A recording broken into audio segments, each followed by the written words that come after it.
in a moment, so Okay. it's streaming, yay! And there's like no title or description and whatnot, and you're all going to probably hear some background noise on the microphone as I get mic'd up and everything, but if we want to go ahead and change the input, then we're ready to rock and roll.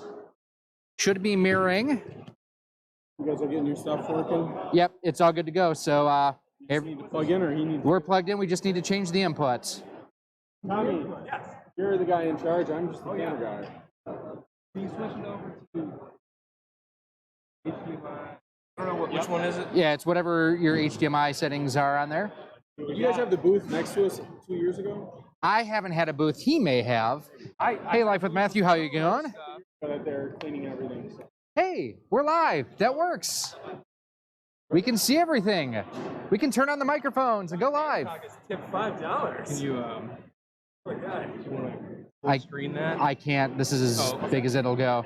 Yeah. Cool. Yeah. So, yes, we are actually live on YouTube right now, too. Yes. And I completely didn't set up my YouTube stream either, so there's like no thumbnail or whatnot. It's cool. All right. The internet? Wait, hold on, slow down. All right. Internet's on computers now, guys, so. Let's get some audio. So, Matthew, how does everything sound on your end? Can you hear anything? Can you hear everything? Life with Matthew.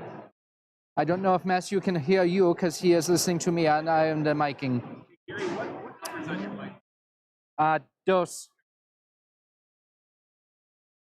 Dos and Trace. Hey, that works. That is Gyromite that you see. All right, we good to go? All right, we will eat the microphones. We're good with that. Hey, everybody, welcome to the Midwest Gaming Classic 2021. First and foremost, thank you all for coming and supporting this great event, all these amazing vendors that are here. We are excited to see everybody here at the show. So seriously, thank all of you for coming and supporting such a wonderful event. For those who don't know who I am Gary Katzer. I host a YouTube channel called Rock Solid Productions, ROXOLID. We are actually streaming right now live on our channel right now. Next to me is Adam Steffi from One Up Cleaning Cards. And one of the things that we're going to talk to you about today is cleaning and maintaining your retro gaming collection between games themselves and the systems. If you want a closer look at what we're working on, we've got everything over on the TV here so that you can go ahead and see it. And you may hear me occasionally reference someone in our chat on the live stream right now. So we have Moxley Fan 21 who's in there. Thank you, Sean, for coming by. So what we're going to talk about today is cleaning and maintaining your games using these guys right here. These are called one-up cleaning cards, and if you were around in the 80s and early 90s, you may have seen Nintendo had these, many other manufacturers had these. These are designed to clean your cartridges unlike a traditional, like a Q-tip or cotton swab or something like that. These leave lint and other debris behind as you are cleaning, especially when you look at the way the pins are designed in the cartridges. We're going to show you the inside the cartridge here in just a little bit, because you may even find some hidden things that you never expected in a cartridge. Now, what we're going to show you here will work on Nintendo games, Super Nintendo. It'll work with import games like these. I actually bought here, this is Star Wars for the Famicom. This is a Tamiya racing game from Konami for the Famicom. And we also have Super RC Pro-Am here. So what we're gonna do so you can kind of see everything that's going on here as well, we're actually gonna open these up. And to do that, you need a special tool. These are called either game bits or security bits. They're either 3.8 or 4.3 millimeters, I think. Just go on to Amazon, eBay, CastlemaniaGames.com. They have these, just search for game bit. Well, I'm opening up Gyromite because I want to show you all something very special inside here. Adam, why don't you talk to everyone, because this is actually your product. I mean, this is not a paid for thing, but I believe in the product. I use the product. These work great. What was kind of the idea behind coming up with the one-up card? Microphone check. Microphone is not on. That's okay. I remember my first convention too. Hey-oh, he's got jokes. Hey. Oh, hey. Okay, so this is a one-up card, and when I got back into cartridge gaming, I was surprised to find out that the predominant method for cleaning games was to dip a cotton swab into a huge bottle of rubbing alcohol.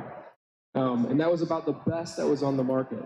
Now, back when the games came out originally, there were some original solutions by companies that made cleaning products, but not in 2017 when I got into it.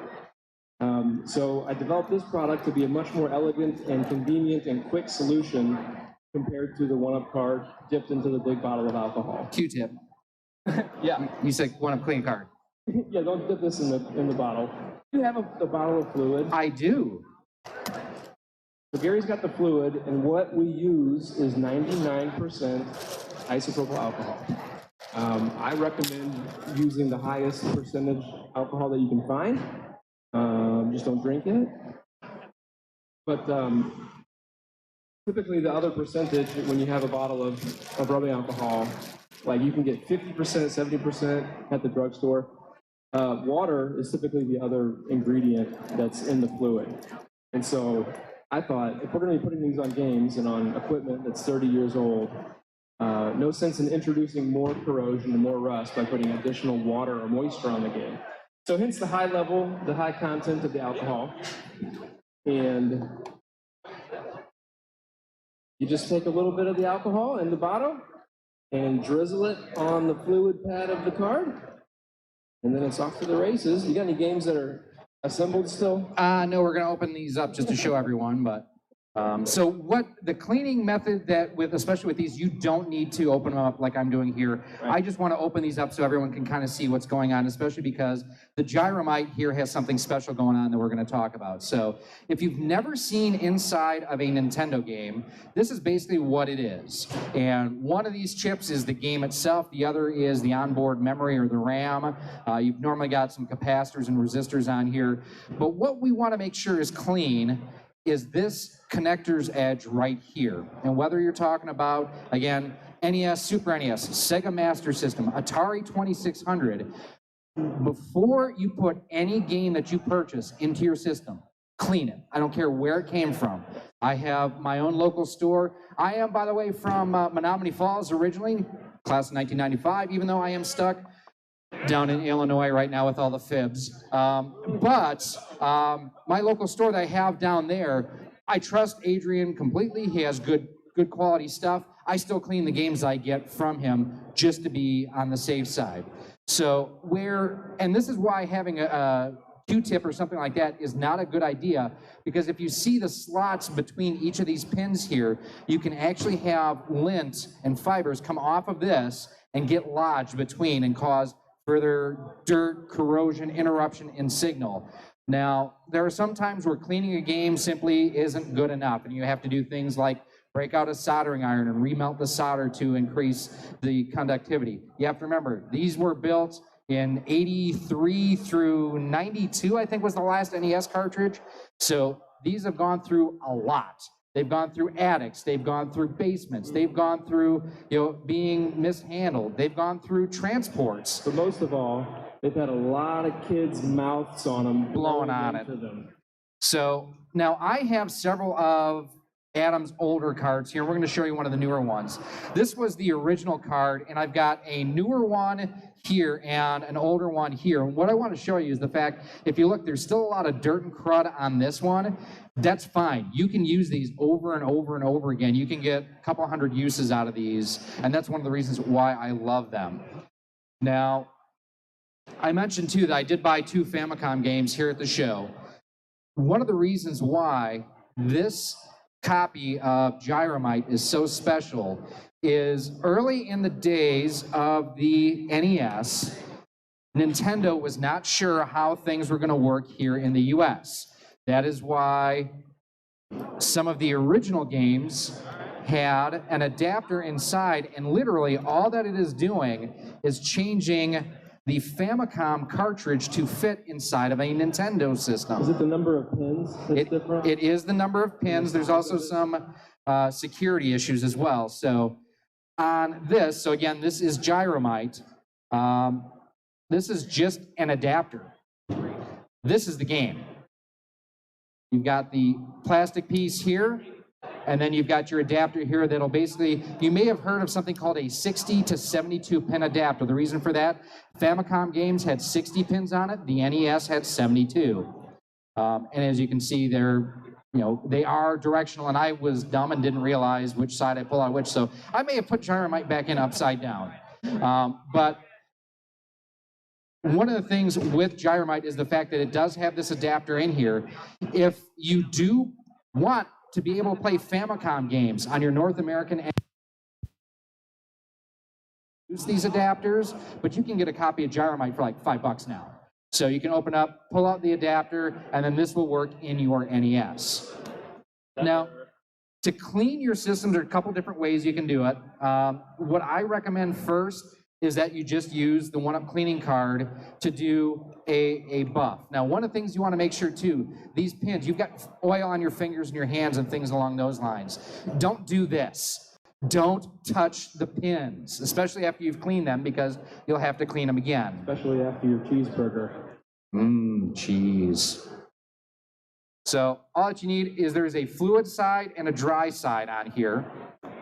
And you just put a little bit on one side, and you just run it back and forth. This is very similar to what manufacturers were putting out in the 80s and 90s to clean the games. They don't produce them anymore. They stopped and I said, hey, we can keep this going. We need to keep it going.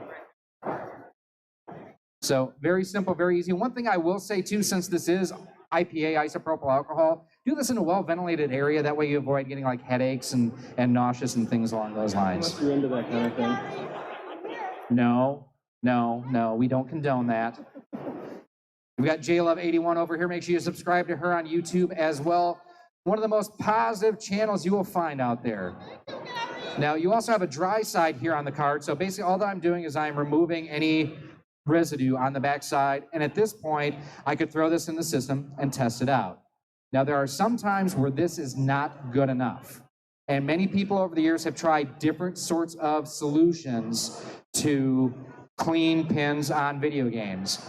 One of the popular ones for a long time was a product that many of you probably heard of called Brasso. It is a metal polisher. Don't use Brasso. Just throwing that out there. Now, if you're using Brasso, it's generally because you've gotten to a point, you would say, what, about 80% of games, just by running a 1UP card, you'll be able to clean it out, right? So if a game needs something that toxic or that harsh, it's already not working if you're already to that point. So Brasso tends to strip off a lot of the metal on the pins, which effectively reduces its overall life. It also tends to leave a white residue behind on the pins if you're not very diligent on cleaning them. So a number of years ago, like I mentioned, I'm originally from the area here. If anyone is familiar with Trackside Hobbies out in Brookfield, 124th and Burleigh, I've raced RC cars for over 30 years in the area. We came up with a motor cleaner to clean the electric motors in there, where we found one called Brite Boy. We actually found it at Restoration Hardware in Mayfair. I don't know if that's still there or not.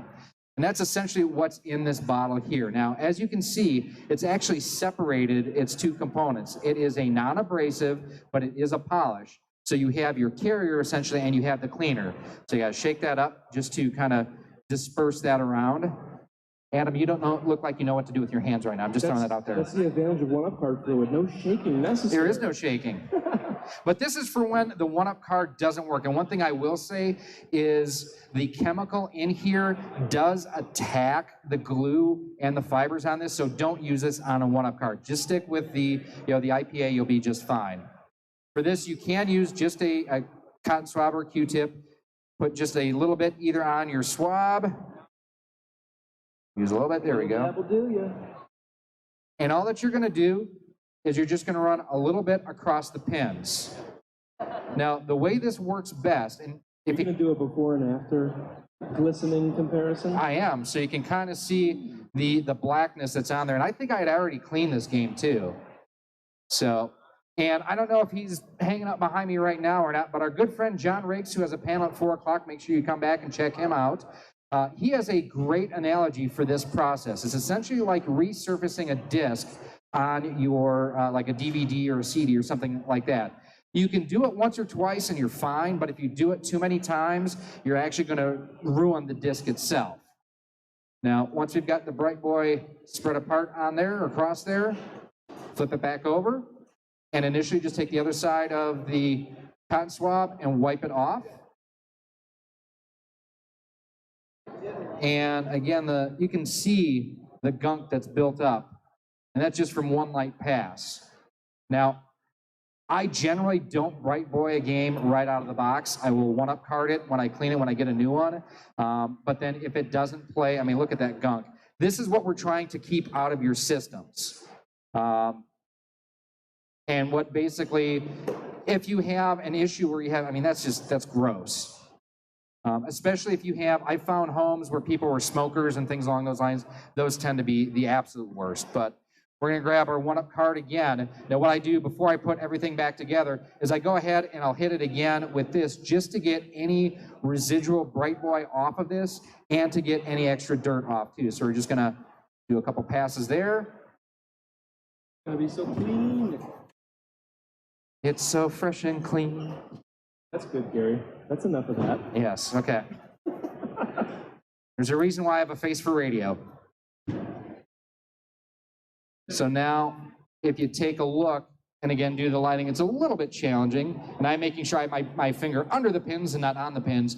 You can see the shininess that you have off of the pins and not off of my forehead. Both sparkly. And at this point, this game is ready to reassemble and then put back into the system as well. Now, let's say, for example, that you have an NES, a Super NES, a Super Famicom, I think you do, Sega Genesis, Sega Master System? Not yet. Not yet. So, in addition to cleaning your games, you also want to clean your systems. And what I want to do, so I have, this is an old Super NES one that I have. I don't know if those will show up or not. If you look at the edge connector there, you see the black that's in there?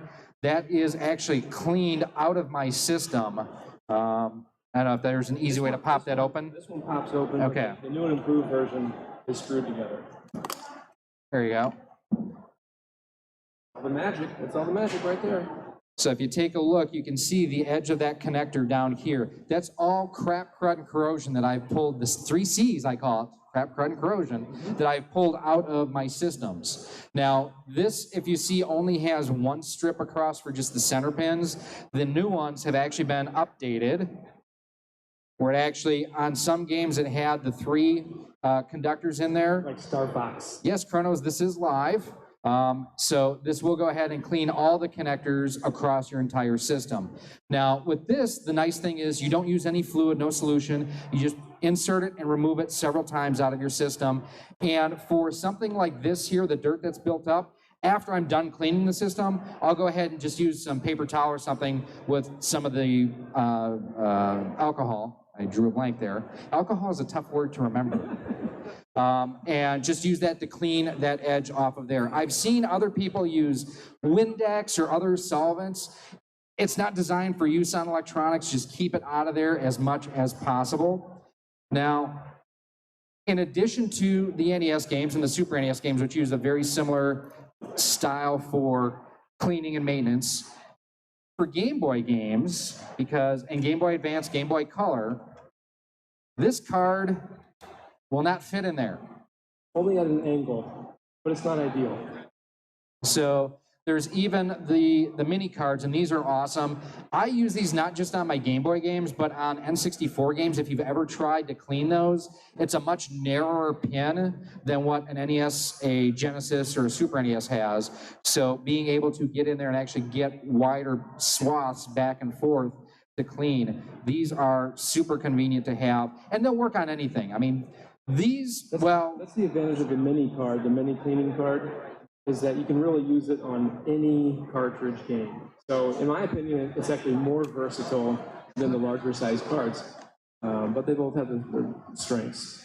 So like I mentioned, I bought, and if anyone has any questions out there, feel free to raise a hand or come on up. We'll answer what we can here too. I am going to go through the couple of games that I bought here at the show, just to kind of give you an example. I put out a directive to a couple people that were here with us. It's like, find me the dirtiest games you could find. And thankfully, everything looked really clean, which is a testament to everyone here. And again, thank you all for coming to Midwest Gaming Classic 2021. Everybody here greatly appreciates it. So, and again, there is another panel after this, and one after that, and one after that. More panels tomorrow, too. And because Aaron Rodgers is not playing tomorrow, no reason to watch the Packer game. Come here again tomorrow, too. So, I'm not a Packer fan, what can I say? But I am mad that Corbin Burns did not start game 4, I will say that. So we are going to use the 1-Up Cleaning Card Mini on our Famicom game here. And I don't know if you saw, but I did just put some of the solution on it. Just running it back and forth. Hello again, we are live on YouTube right now at youtube.com/rocksolid, ROXOLID Productions. You can kind of see the dirt that we pull out there on the first pass. Now we're going to dry that off. And now this is so well. I've done it a bunch. It's convenient. It's easy. Well, it's one of the things, it's simple maintenance that will help protect your games, your collection, because I don't know if anyone's noticed, but prices of everything is going up right now, including retro game prices. So being able to make sure that your games last year after year after year and work as well today as they do tomorrow as the day after, it's important, especially with cartridge-based games where the hardware is pretty bulletproof. It's the software, the cartridges, that you need to worry about. So that is how you would clean this one. Now, this one here, this is an interesting title because we actually got Star Wars here in the US for the NES, and it was good. And we got Super Star Wars for the Super NES, and that was great. We didn't get this version here. This, again, I bought here on the floor. The one thing with Famicom games is unlike an NES game or a Super NES game, it uses a pressure fit to keep the cartridge together. So if I were to try just to pry this open, I'd destroy the outside of the cartridge. You can use like a clamp from Harbor Freight or Menards or any of the home supply store. And if you actually squeeze the back half, it'll squeeze the tabs in, and then you can actually lift this apart. But we're surprised if you have broken tabs on the table afterwards. But we're going to do the same thing here. And the nice thing, I've already got this with the cleaning solution on it. And we are going to clean this side of the Star Wars one. Okay, and in the first level of this game, you actually fight Darth Vader on Tatooine, and he turns into a scorpion. Just like the movies. Yeah, completely like the movies. Now, if you take a look, again, you can see how much dirt that I pulled out of here. I'm going to Brite Boy this right now. The nice thing, it doesn't come in these containers. This is actually something they come in like a... Big. Yeah, it's like a gallon bottle. So I just bought this at either Hobby Lobby or Michael's or something like that. They're a couple bucks to get a pack of 8. So, and the nice thing about this, I can just dunk the cotton swab in there too. And we're just gonna run it back and forth on the top. You're gonna get a lot of stuff. I was gonna say, how gross do you think this is gonna be? Totally covered. Yeesh. Now, and I just used, this is not not knocking the 1-Up card because I love them, they work well. This is what's still on there, and you all saw me just clean this. So we're going to dunk the other side. We're going to do the back side of the pen. Then we'll do your ears and nostrils after that. But I thought you were going to braid my nose hair for me. I was looking forward to that. Dang it. You've been growing it out? I have. So yeah, this is really disgusting. So that's the back side of the pins. So this is one of those things you're trying to keep your systems as clean as possible for as long as possible. So this is all prevented from going inside of my my Famicom system I have at home. For those who are interested, you can actually play a Famicom on a US television. You have to tune it to like channel 94, 95, 96, but the voltage that we have here is just fine. It's within the spec tolerance and everything. You won't have any issues. I'm going to refresh our 1-Up cleaning card here with just a little bit more solution. Clean that off. And all that I'm doing on this is I'm cleaning off any residual Brite Boy cleaner that was on here. And where I said that you don't want to use Brite Boy right on the cards, there's not enough left on the pins that it'll attack the pad and it'll attack the glue. But it is one of those things that, you say not to use Brite Boy with its cards. That's one of those instances where it's okay to get a little bit on there. You're going to say something? Practice clean gaming. And clean gaming takes two partners, a clean cartridge and a clean console. So if you're not hitting both sides of that, then it's perpetuating the dirt and grime. And the nice thing too, I've heard, now I haven't done it myself, and maybe you can kind of talk about this. I've heard people just using like dish soap to clean the pads if they've gotten really, really dirty. Yeah, but even when they get kind of gnarly, they're still pulling stuff off of the game contacts and pulling it into the felt. Yeah.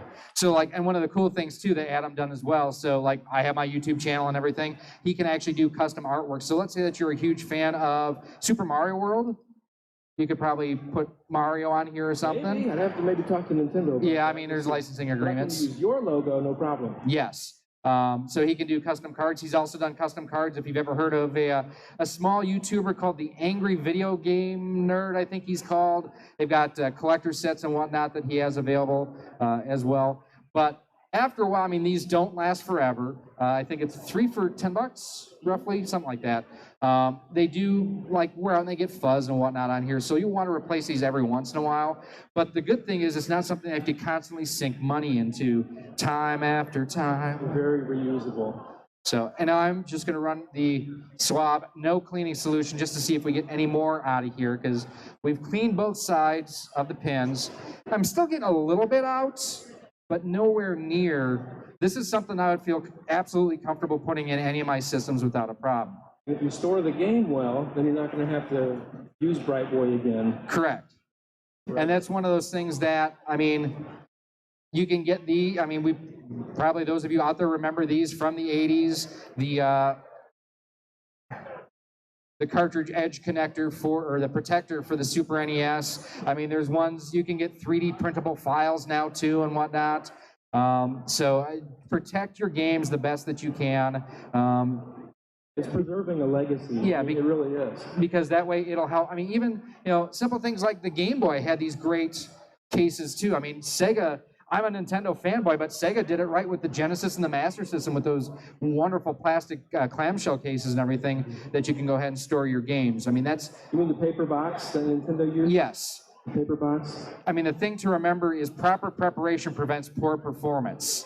That's a lot of P's. That is a lot of P's. But that's... Prevention is the easiest cure. An ounce of prevention is worth a pound of cure. But these steps can be used on pretty much any cartridge that you have. It can be used on Atari 2600. It can be used on, what am I thinking of? The Vectrex. It can be used on a Nintendo, on a Master System.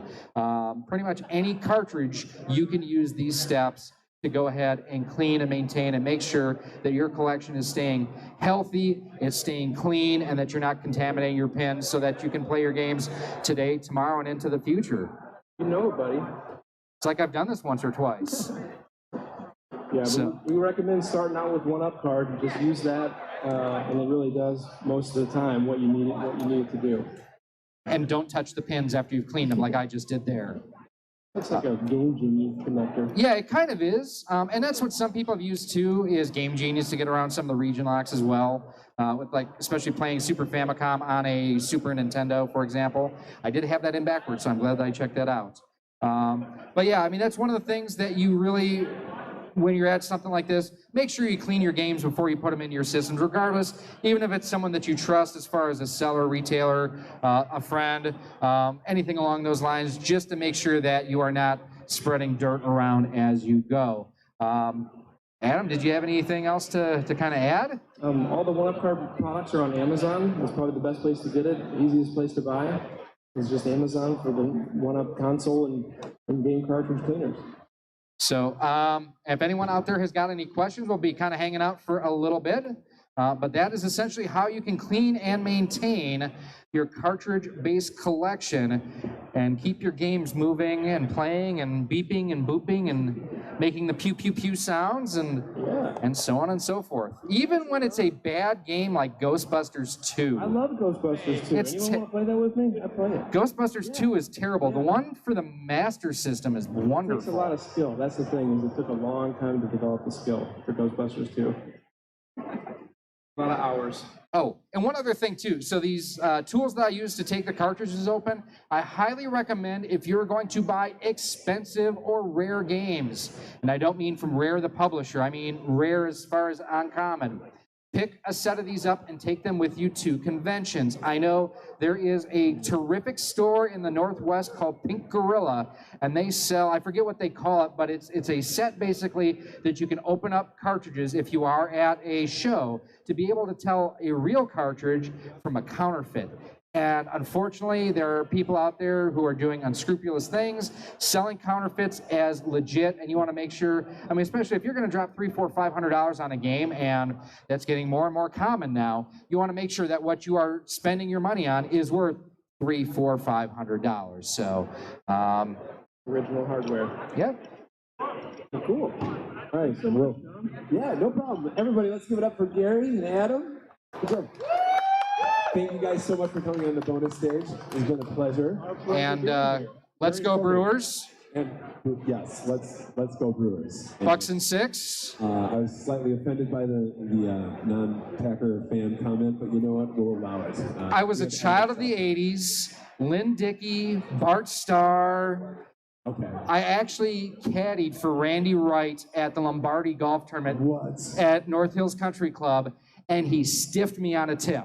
And ever since then, it just doubled down. It's like, yeah, I don't need to have the Packers in my house there, don't you know, there. All right. Well, on that note, thank you again, gentlemen, and thanks for attending the bonus stage. And we'll be back at 3 o'clock with another neat panel. We'll be talking about board games with Jamie Phillip. And don't miss it. Keep it locked in here. The Dogcast, available on podcast services everywhere. Gentlemen, have a good one. See you next time. Alrighty, guys. Thank you all for coming by and checking out the chat and whatnot. I appreciate it. I hope you learned something. Super. You know, I was not able to keep an eye on the chat, so I apologize for that. But I see Kronos is in here. Heavy Hitters, Life with Matthew. Who else we got? Sean was in here earlier. So thank you all, and until next time, we are checked out, gone.